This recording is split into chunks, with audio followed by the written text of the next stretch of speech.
Hallo und herzlich willkommen, greetings and welcome ich Isten Hozat.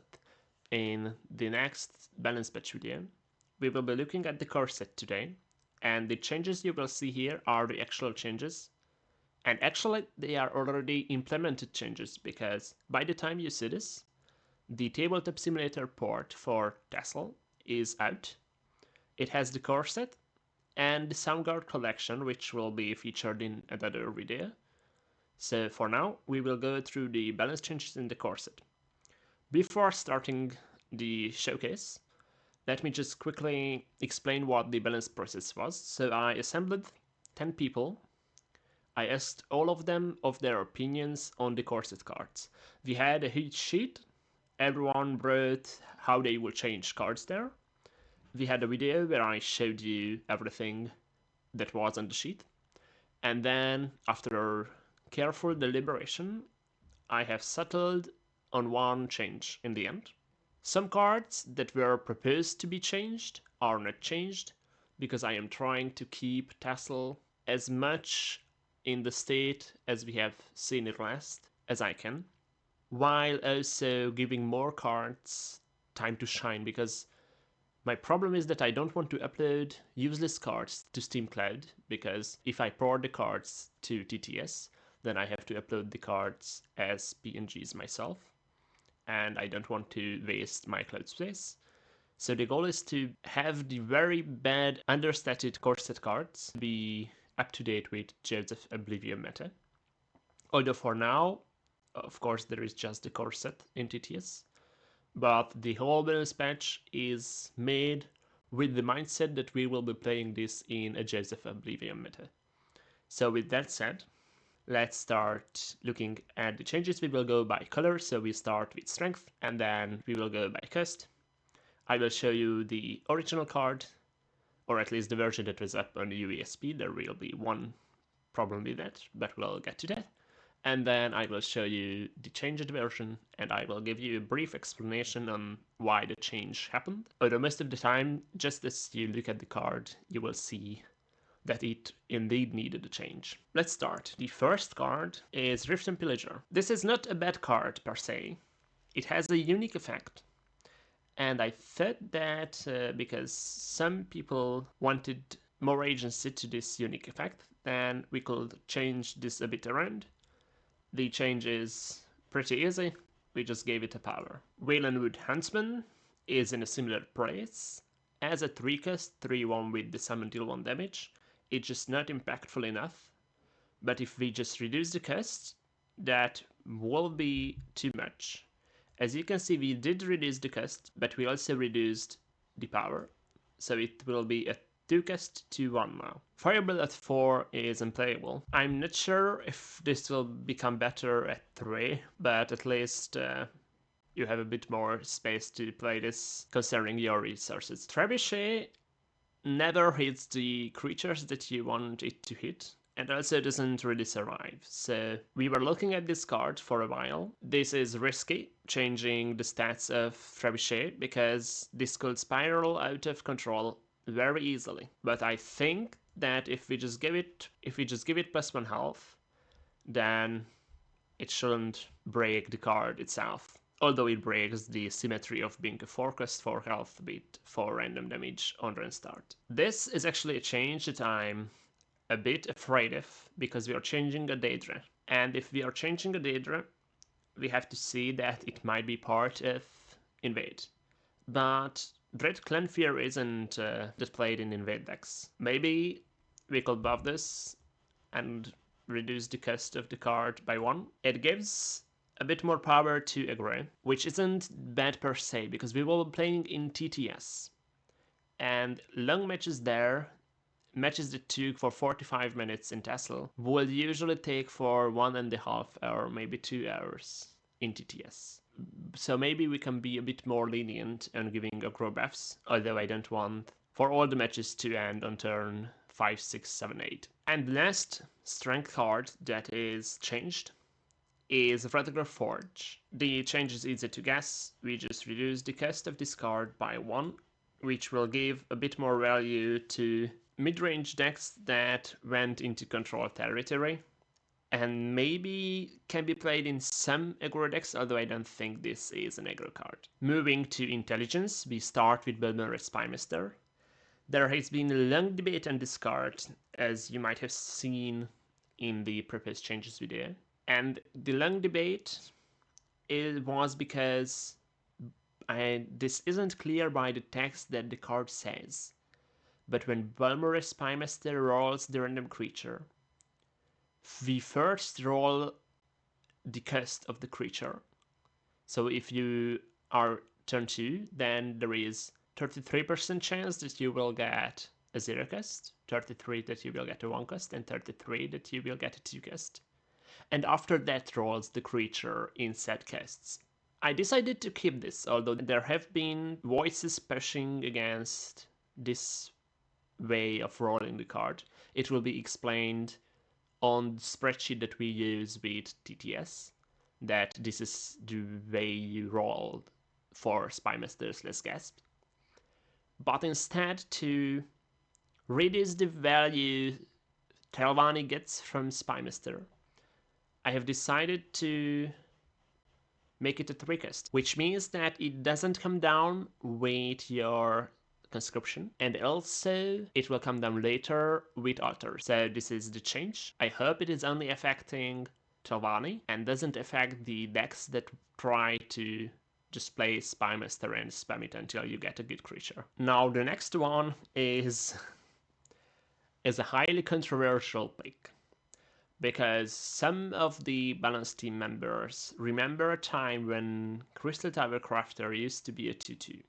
Now those times weren't fun, as I was told, but right now we have Silence, which just gives more ways to kill a Crystal Tower Crafter or just deny the value you get from this. And because we have so many more silence effect in the game now, I think we can let her be a 2-1. It's still 1 health, so if you don't play this pair with an action, your opponent will be able to just ping it down.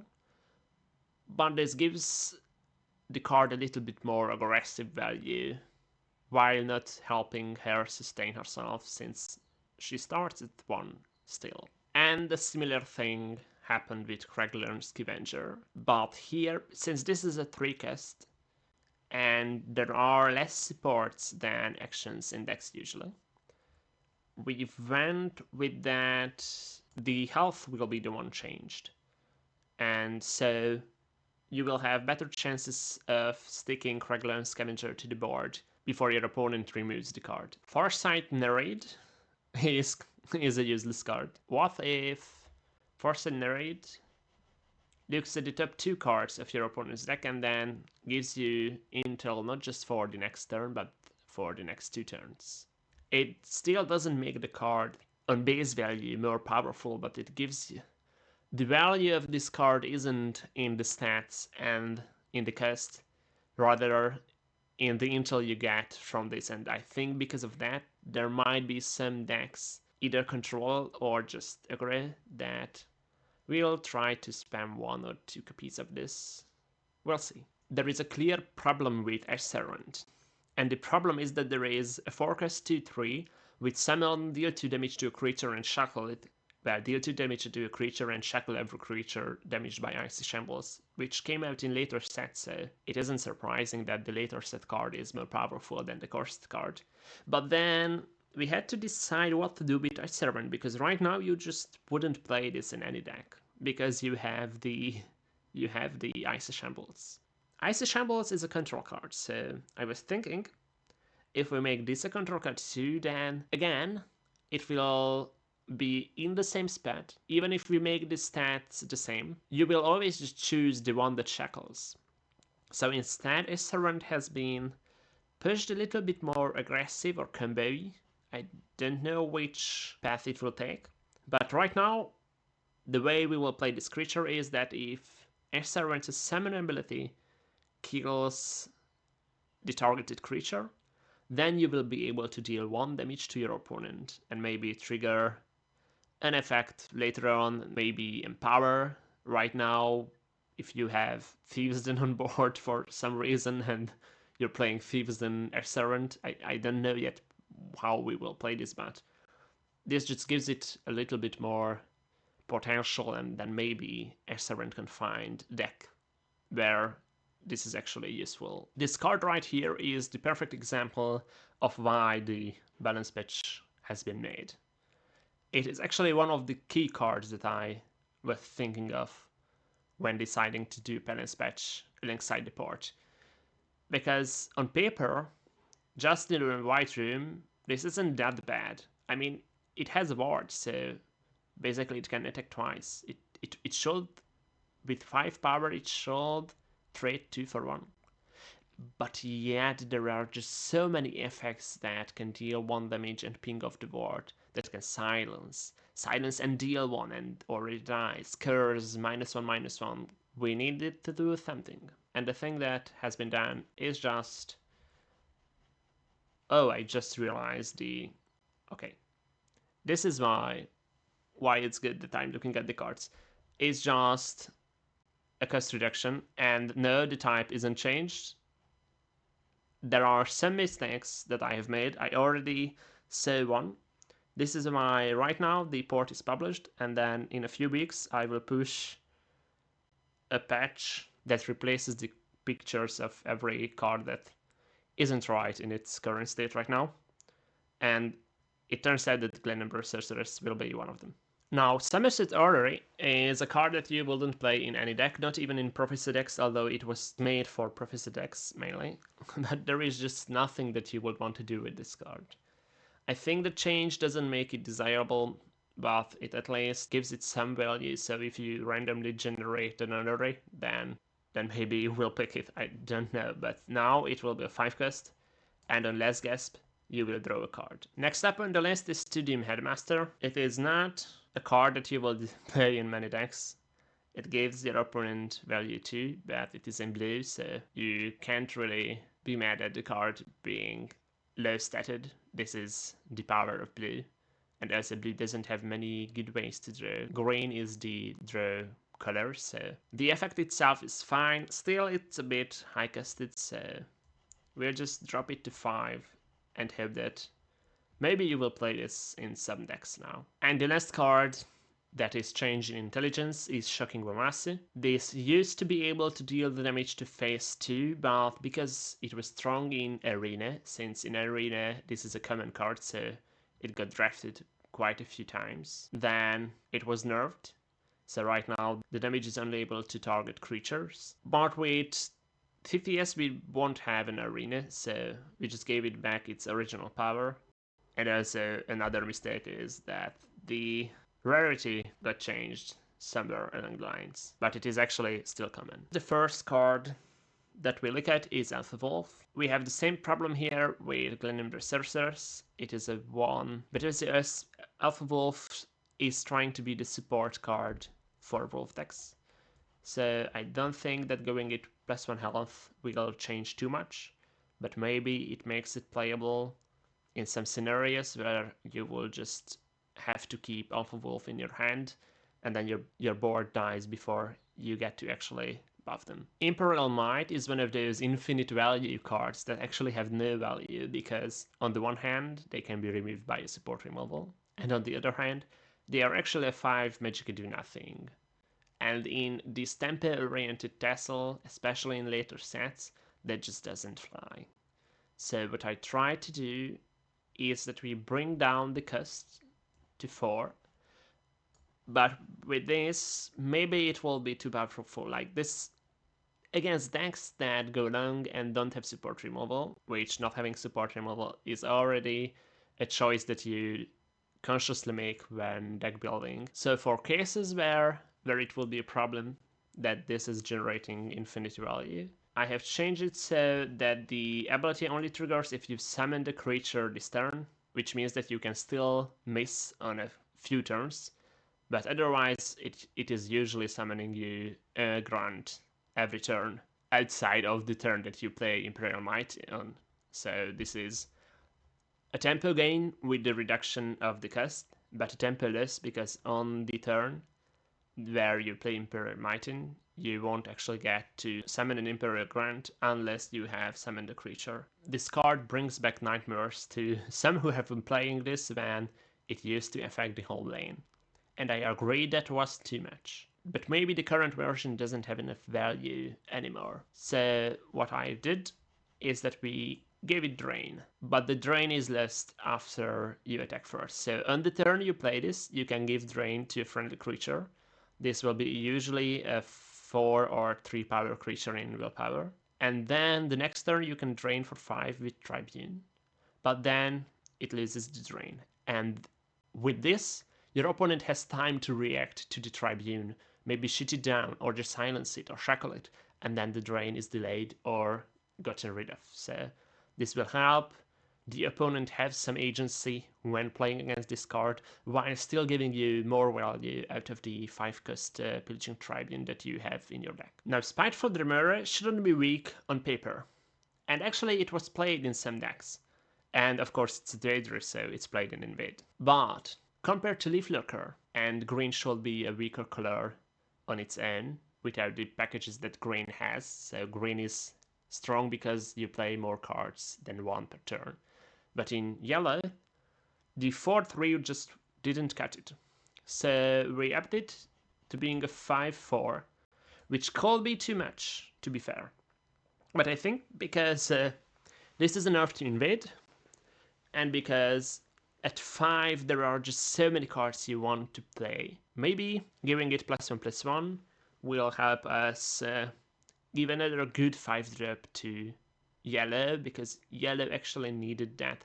We have Javelin, which is an action, and then we have the 5/6 guard that gives you, oh, I forgot the name of it, that gives you a Septim Guardsman when you break it in, and those are really the 5-cost yellow cards that you would play, and now this is also an option if you want to.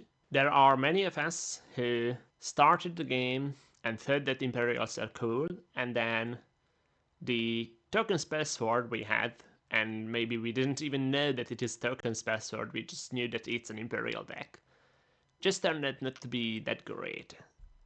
This change won't make an Imperial token spell sword any more better, but maybe you would play now the Legion Prefect in some cases. And the last change in willpower is affecting Renewed Legate.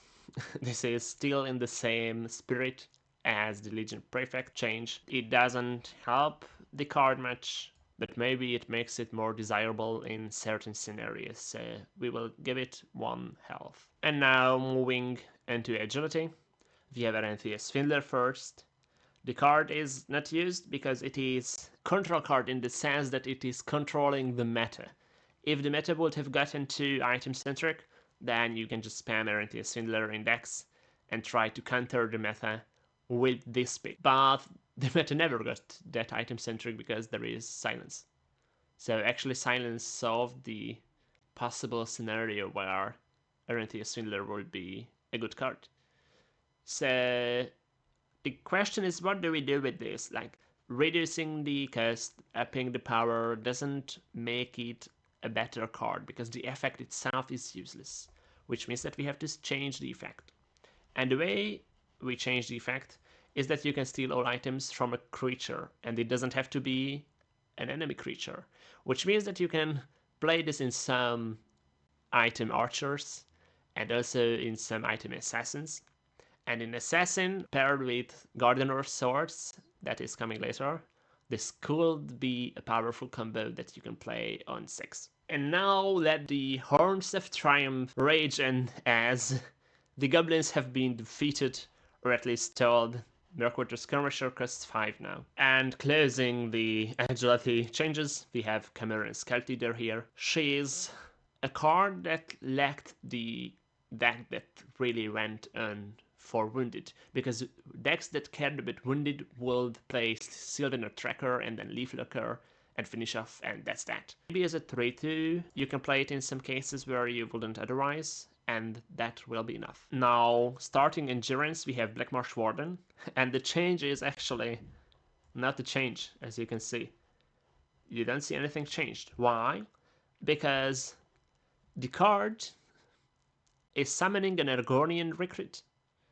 Now with Alliance War, recruits were introduced for every race, but these recruits are natural.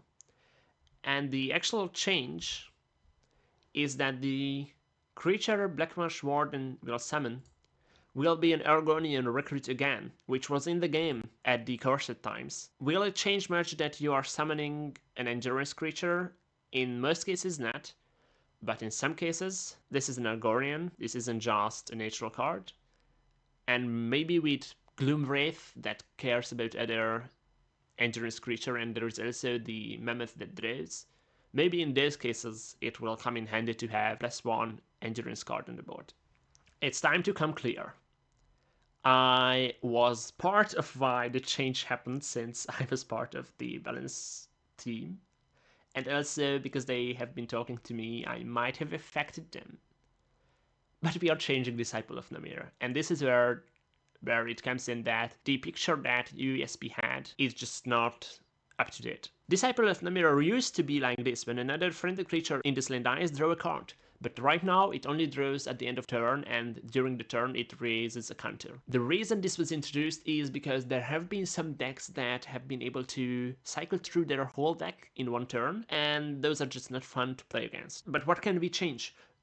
Well, we can change the cards that actually make the cycling easier. The cards that make your cards cost 0, so this means Thieves Guild Fence and Transitus Shrine.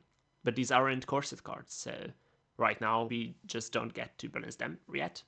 We will balance them as they come in later expansions. But what I did with Disciple, just to make sure in the future there won't be another card that we find that makes it accessible to cycle the whole deck. You will draw instantly when another friendly creature in this lane dies, but you can only draw up to 5 cards per turn. Next is Watch Commander. This is a card that just didn't have its deck. Guards weren't really a thing. Maybe they won't be, but now she gives +2/+2. And closing the endurance changes, we have Night Predator. This just cost too much, and Regenerate isn't that powerful of a keyword, since the change that the regeneration happens at the start of your turn and not at the end of it. But also, if Regenerate is powerful, then that means that it is hard to play board-based matches. Because of that, I didn't just reduce the cost to 5. I didn't just reduce the cost to 5 and reduce the health by 1, but we reduced the cost by 1 and we reduced the power and health by 1 each. At first glance, this doesn't change much, but actually losing 1 power and 1 health for 1 cost isn't that bad of a deal. So we'll see if you can play this in some cases now. And next we move to the multicolor cards. We have Master of Thieves. The change is that the health will be reduced to 4.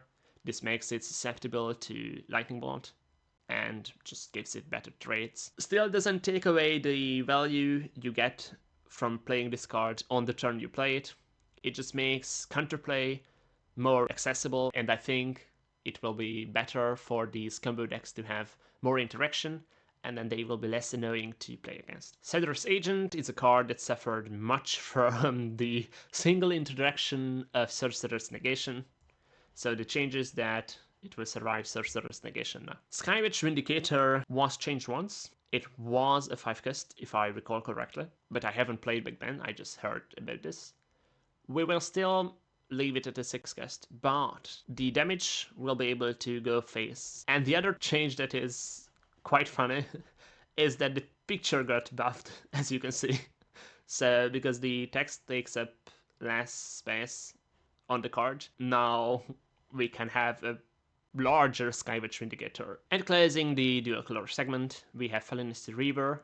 This is in the same spirit as the Cameron Scout Leader change. We will reduce the cost by 1, and then maybe this gives wounded decks a bit more agency in the game, and we'll see if they become a bit more prevalent with this change now. Richmond Shaman is a card that I had to be very careful with, because in Heroes of 40, my own version of Tassel based on my novels, we have a 2/2/2 that gives +1/+1 at the start of each turn, and that is too much. Maybe the end of turn would be too much as well. We'll see, but right now, this is the change.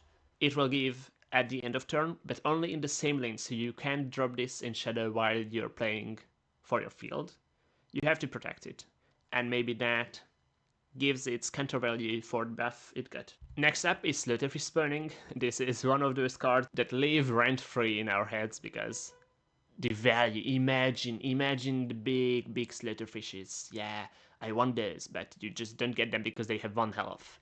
So we will make it a 3-cost, but also maybe this will be too good of a head start, so the change actually affects Slaughterfish itself too. It will lose a power, but also the cost is reduced from 4 to 2, which means that if your opponent then summons this, then you can play it for less. I hope that the change to the cost of the action will counterbalance the fact that the Slaughterfishes lost the power. And the last card changed is Sparking Spider. The change is that the cost has been down by 1, so it only costs 3 now. This won't change much about the card. You will still only play this in Dwemer's, but now you can play it in Dwemer's and not feel bad. And also you can play this in some control decks that need Prophecy Guards, and then it will be a viable option in those. And these are all the balance changes that have been made to the core set. I will come with the Sovngarde collection where I will show you the cards that have been made for Tassel in the training set. They have been mostly vanilla cards, and then to give them value and a purpose and not just import vanilla cards, I have given them an effect. We'll look at those next, and until then, Servus und farewell. Isten Ovion. PS, the workshop note is already out, so you can download it from the description. Bye.